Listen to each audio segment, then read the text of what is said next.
వారెవా మామూలుగా లేదు కదా రైతన్నల ఆలోచన. మనసులు గరంకోట్లేసుకుంటే సలాగుతుంది గాని ఇంటి అవతలుండే మూగజీవాలకు ఎట్లా అని అగ్గవసగ్గవల అలకగైపోయే సక్కటి ఉపాయం చేసిరు అడవుల జిల్లా ఆదిలాబాద్ దిక్కు కొందరు రైతన్నలు. మూగజీవాలకు ఎచ్చదనం ఇచ్చేటట్టు గోనె సంచుల సలికోట్లు పట్టించిర్రు.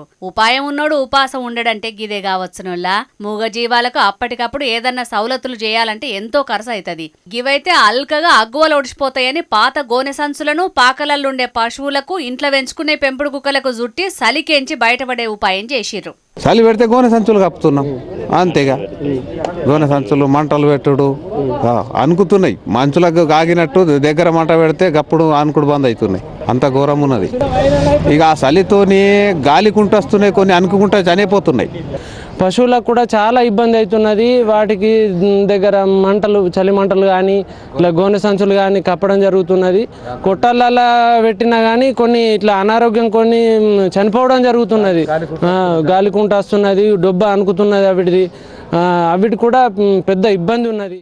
థాంసీ, భీంపూర్, తలమడుగు, జైనద్, బోధ్, ఇచ్చోడ, నేరేడిగొండ, బజార్ హత్నూర్, ఉట్నూరు దిక్కు సలి అడ్డగోలుగా పెరిగిందట. సల్లగాలులు మొసమరనిత్తలేవాట. సల్లగాలులు జయంగా గాలికుంటు రోగాలతోటి మూగజీవాలు జీవిడుతున్నాయట. సల్లగాలులకేంచి తప్పించుకునేటందుకు అటు దిక్కు చాలా మంది రైతులు గోనె సంచుల ఉపాయం చేసిరట. ఈలను చూసి చుట్టుముట్టు జిల్లాల రైతన్నలు సుతం గీ గోనె సంచుల ఉపాయం వేసి ఎత్తున్నారట. ఇంత ఎచ్చటి ఆలోచన చేసిన రైతన్నలను టార్చ్ బేరర్లు అనుకుంటా తారీఫ్ చేస్తారు కడమ జిల్లాల రైతన్నలు.